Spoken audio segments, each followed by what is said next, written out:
Welcome to A Leader Story, where we explore the unique paths of extraordinary leaders. In each episode, we ask the same 7 questions to our guests, revealing the diverse journeys and insights that shape their success. Join us as we uncover the stories that make each leader's experience truly one of a kind. Today, we have the pleasure of speaking to James Trier, a highly skilled IT leader with over 2 decades of experience in cloud infrastructure and IT architecture. Currently serving as a senior staff IT cloud architect at Qualcomm, James has a track record of leading teams in designing, implementing, and managing complex cloud and data center infrastructures. His expertise spans AWS, Azure, and GCP, with a strong focus on automation, observability, and infrastructure as code. Join us as we delve into James' leadership journey and his approach to driving innovation in the tech industry. James, let's get right into it. What is one decision you made that was a turning point for your leadership? Well, thanks for the generous intro, Joe, and thanks for having me on the show. Yeah, I think this question, what I would say is, when I made the decision to really trust my people and practice the art of delegation, that is when my leadership really took a turn. Because I think I call it an art because I come from a pedigree of leadership where I came up through the technical track. So I had a lot of hands-on experience and, in general, I was very confident in my ability to execute some of the objectives and tasks that my team was responsible for. And so, it was a bit of a stretch for me and a challenge for me to release control and to trust my team and to begin delegating. And trusting the results were going to meet my expectations. And so that kind of tossed me into a new realm of leadership where, I had to lead towards expectation and results instead of really being a part, like tangible hands-on, ensuring the results are what my preferences were. So that is where I began to form good skills around how to motivate people, how to draw the best out of people. And then, it's also when I began to see the people I led develop into stronger technical aptitude and other qualities that you want in your people. So as a leader, if I have my hands so tight around everything that's happening, it doesn't give the opportunity for others to do it, and it doesn't demonstrate a persona of trust. And so, yeah, I would say learning, the art of delegation was probably a big turning point for me in my leadership. That's good. I think that's a really good thing to highlight. It from a timeline perspective, in that transition from an IC, an individual contributor, to to that leadership role. How long did it take you to really change that mindset where you weren't digging in and getting on the keyboard because things weren't meeting your expectations? Like, where you kind of just started to find that trust? Yeah, well, my career journey is interesting because I kind of had this ebb and flow of shifting between different roles. So early in my career, very hands-on, very tactical, engineer focused, and then I moved into leadership role, but it was a technical leadership role. I had people under me, but I was still expected to execute. Technically, I had, technical objectives on projects. And so that, although was a leadership role, it was sort of this hybrid. And so that may be where I actually formed some bad habits, to be honest. Right. And then I moved from that back into an IC role. And so there was a lead by influence, matrix leadership, again, back to hands-on technical. And then later in my career, I moved into a full-time leadership role. And that is when I was kind of faced with this reality of, okay, I have very strategic leadership responsibilities and, across the organization, not just have technical influence among my peers, but also across other organizations. And so I didn't have the bandwidth to do both. And so, one might say I was forced into it, but, I think you can still find yourself in this pattern of falling back to what feels safe instead of pushing forward into what feels or what's necessary. And so that was that at that time I made that leap. Fortunately, I was fortunate to have some very skilled folks who worked for me. And ultimately, they began doing things that my technical skills weren't a good fit for anyways. So it was a combination of trusting them and making the leap and kind of being forced into, okay, I have to trust them. So yeah. That's great. That's great. Good insights. Thank you for diving into that, James. Sure. The second question, James, how do you foster innovation and creativity within your teams? Yeah, I really like this question. I think innovation and creativity is what technology is all about. I say that often tell people when they ask me about my career, I say, well, I probably haven't done the same thing for more than 2 years. It's just might be slight deviation from what I'd previously done, but technology is always changing. And so as technologists or people in the technology field, we have to move with the technology or fall behind. And even if those movements are sort of macro within the same space, hey, I'm sort of a sysadmin, I've began to adopt some strategies around automation that maybe weren't those same strategies 10 years ago. But this reminds me of a quote by Mark Twain that I really love, and I'm going to read it so that I don't botch it. But it says, "There is no such thing as a new idea. It's impossible. We simply take a lot of old ideas and put them in a sort of mental kaleidoscope, and then we give them a turn and they make new and curious combinations." And that's kind of how I feel about innovation. I mean, if we think about the wheel, it's been around for thousands and thousands of years, right? And we've, as humans, have figured out how to use the wheel in a variety of different ways. And that's kind of how I see technology. If we could have a long conversation about how patterns repeat themselves in technology. But I think as it relates to, kind of fostering innovation and creativity, first of all, I think innovation is incremental. So, as you begin to adopt something new, some new creative approach to solving a problem, and you begin that journey, your team begins that journey, you discover, you go down a path that fails, you reset, you go back to what worked, and you try a new path. That's the whole journey of innovation. This whole concept of failing fast. But I guess to me, how I foster it in my teams is I try to encourage when we're adventuring down some new path, I try to encourage the team not to boil the ocean, to set very near-term, measurable objectives. And along that journey, you might discover a better way, or you might discover that there's more runway in this particular creative approach to solving a problem.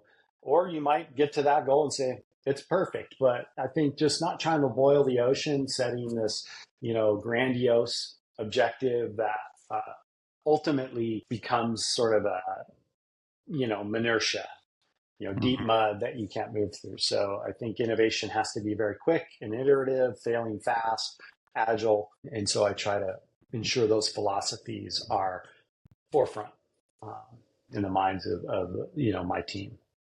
That's good. That's good insight. I like the word used, adventurous, because there's a bit of a venture to what you're doing from innovation and creativity. So that's good. That's awesome. Yeah. Cool. So let's go to the next question. James, how do you balance driving results with maintaining a positive team culture? Yeah. Well, I think first of all, this is really important as a leader. Ultimately, we should be results driven, right? That's what we're expected to do when we're put into a role as a leader. Usually the people who we report to want us to produce something, whatever it is. As a leader, we have to, as a leader, I have to come up with ways to ensure that is the result. At the same time, it's important for me to be conscientious of team morale and the culture of the team. I think that first, really maintaining team culture begins with understanding your team, understanding, what motivates each individual and meeting them there at that particular understanding. So in some cases, like myself, some folks are very, organized and sort of linearly driven, like, hey, I need a start and an end and steps between, while others might be a little bit more ad hoc and, and be able to multitask or move multiple things forward. So understanding that is really important to then developing a team culture that drives to results. And, and when I get better at that, understanding my people and how to put them tasks that matched, their sort of work stream, that's when I began to see better results. And, that doesn't discount like, hey, everybody has to meet a certain level of performance. You're not saying, hey, because this person works this way, they don't have to work as hard or they don't have to deliver as much. You kind of have to understand how they work best and then, have them deliver based on that capability. So as a leader, do you see the correlation between aligning to how they work their best and maintaining that positive team culture also? Like, is that what kind of just organically happens because they're aligned to how they operate better? I think so. Yeah, absolutely. It also goes, it's not just how they work, but also what their strengths are and what their weaknesses are, when everybody should be challenged. So where I have a weakness, I expect that my boss is going to challenge me in that. He's going to give me some expectation in that space to grow. But at the same time, I was hired for my strengths, not just my weaknesses. So there should be an emphasis there, like, hey, let's ensure that those value added skills that James brings to the table or employee X brings to the table are emphasized in the primary expectation of deliverable. While the weakness is, hey, we want to, those are development opportunities, I think. And then I think that's when, employee culture really is healthy. And then that helps drive results. That's good. That's good. So, James, can you describe a moment when you had to make a tough ethical decision? Yeah, I think, ethics are part of, I think, every day in business. Most companies have a certain ethical threshold and you go through, annual or maybe twice a year sort of training around that topic. But if I were to put this into a practical example, I'd probably have to, recall two situations with employees where, I had to address performance concerns. And those are really, the ethical decision. It goes back to there's a job that, as a company and as a leader, I need filled by this individual. But at the same time, I have to be sensitive to the individual's well-being, and circumstances. So that is really the ethical balance is, and we talked about, balancing driving results. And when you have an employee that isn't meeting, performance expectations, that impacts, the organization's ability to achieve results. So that has to be addressed. It's unfair not address it to other employees on the team. And it's also, I guess awkward as it sounds, unfair to that employee to continue to allow them to, perform below expectation. So back to my two specific circumstances. In one example, this was early in my career, leadership career. I had an individual that, I had to address some performance concerns. We cadence of regular meetings of one-on-ones. It was something that we continually talked about. And it ultimately put this individual on a PIP, a performance improvement plan. And it was like a wake-up call. They said, wait a minute, oh, this is real. Like this isn't just some, every other week conversation we're having.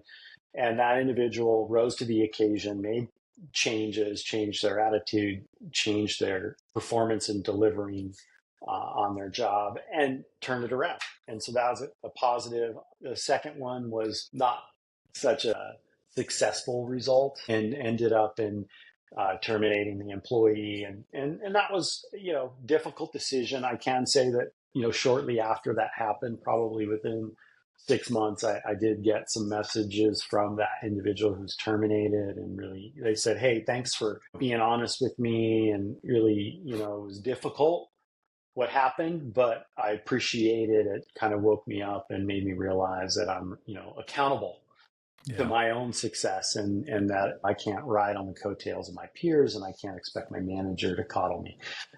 So it was a confirmation, but it still didn't make it any easier. Yeah.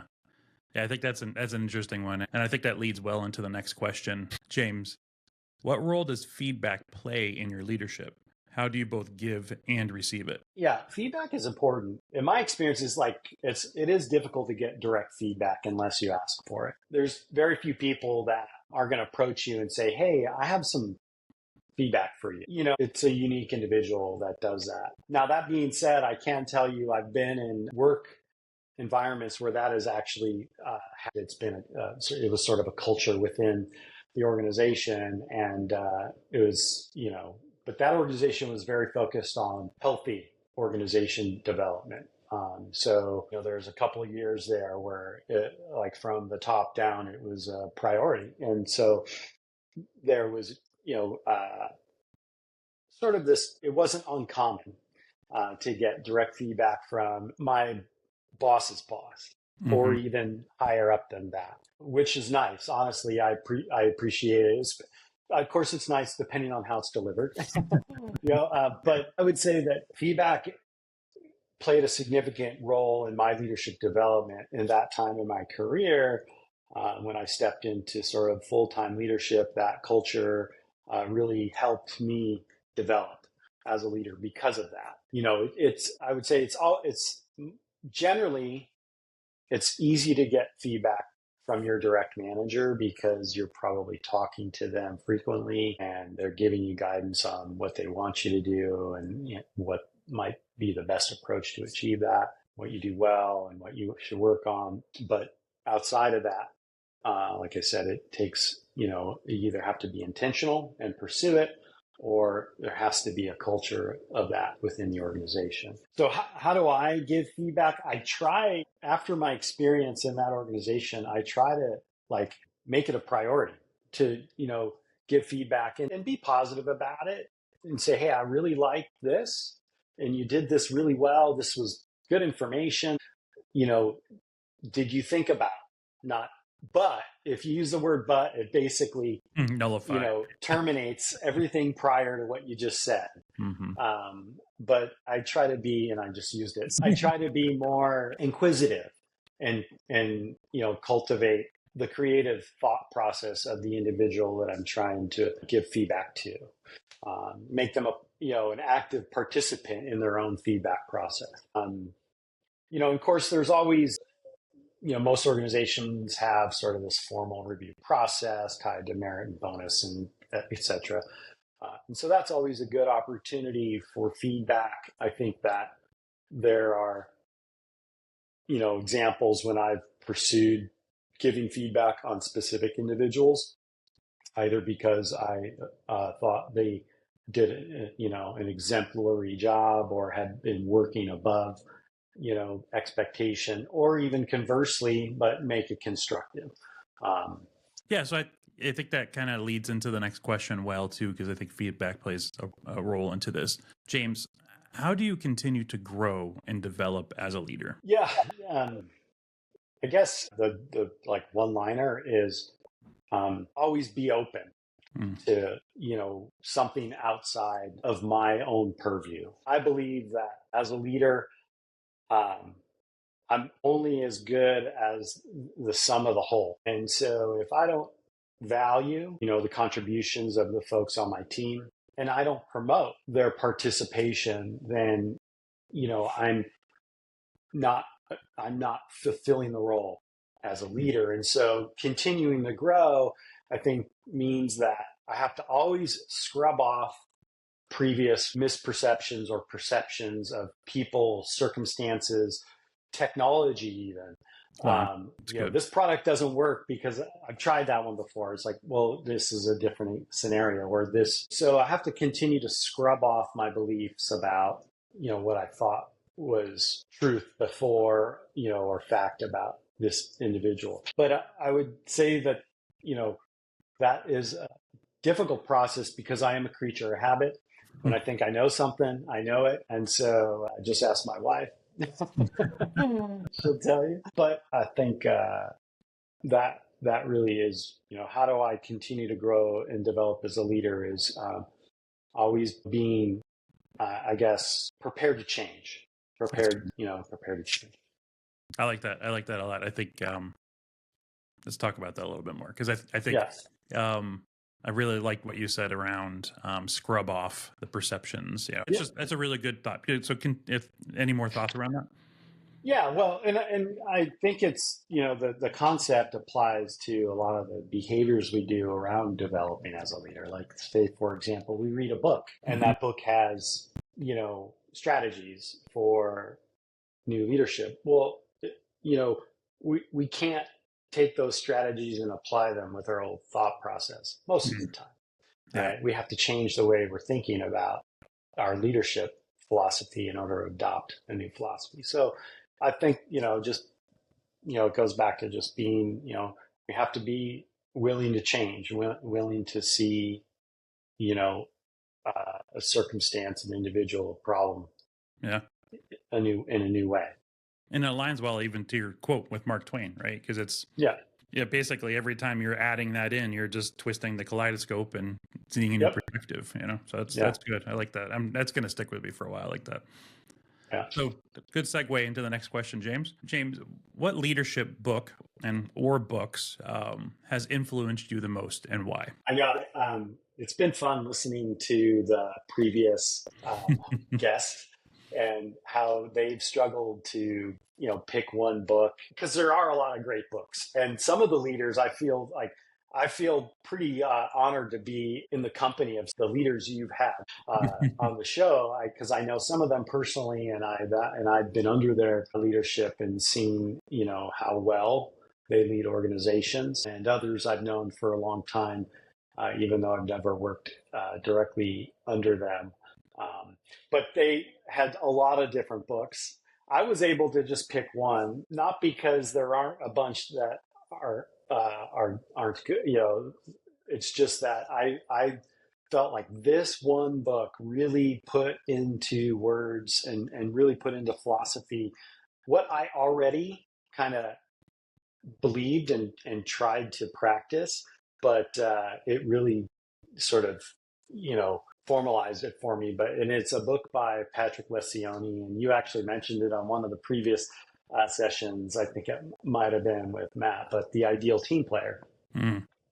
And it, it talks about this philosophy of, what types of people should you look to hire, and what qualities are important in an employee. And it uses these three categories: hungry, humble, and smart. And, hungry being somebody that's motivated, that takes initiative. Humble is somebody that's teachable, that doesn't believe they know everything, that, it doesn't mean that they aren't intelligent and can do a lot of things on their own, but that they're teachable and they understand that there's lots of information out there and they don't know it all. So hungry, humble, and then smart is like this blend. Of course, in most cases, you're looking for somebody who has the expertise to fulfill a role, but it's emphasizing more on the ability of the individual to sort of read a room, to understand situational events. Sitting in a meeting with the CIO or the CEO, you might not want to, stand up and start pounding on the desk about how emphatic you are on the particular technology. Maybe you do, but somebody that's smart enough to know if that's the right time or not is really what that term just is. emphasizing in my view.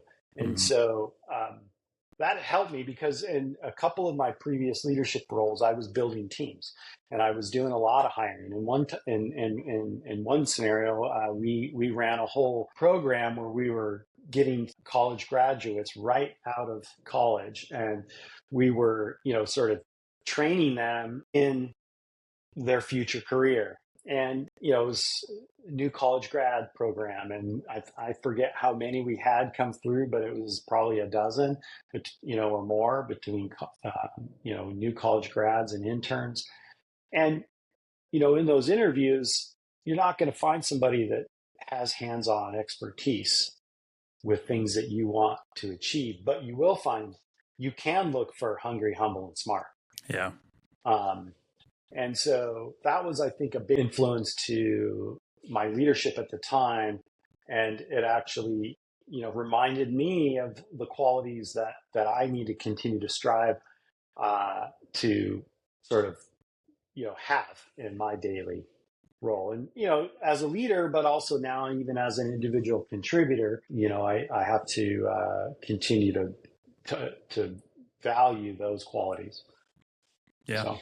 Yeah, one of the things that I really like about the humble, hungry, and smart, people smart, street smart, however you want to say it, read the room smart, is it gives you language. Like you're talking about. Some people, it's like, oh, they've got it, and you can look at their resume and or they don't have it, but you look at the resume, they have the skills, but it's hard to formulate. It's nice to have the language, for you as you're hiring and even in your team development of here's what an ideal team player looks like. For me, that was that light bulb moment of, oh, I have language now to coach against for myself, for my people.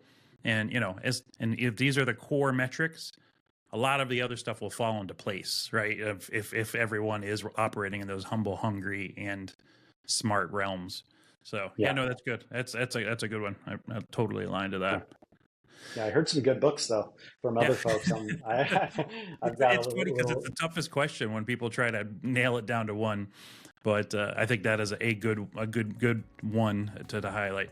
So James, thank you so much for your time today. I really appreciate you taking this moment and this time to speak your angle on leadership and your perspectives and your unique background. You're very welcome, Joe, and thanks for the invite. Appreciate it. Awesome, thanks. I truly enjoyed having James on A Leader Story this week.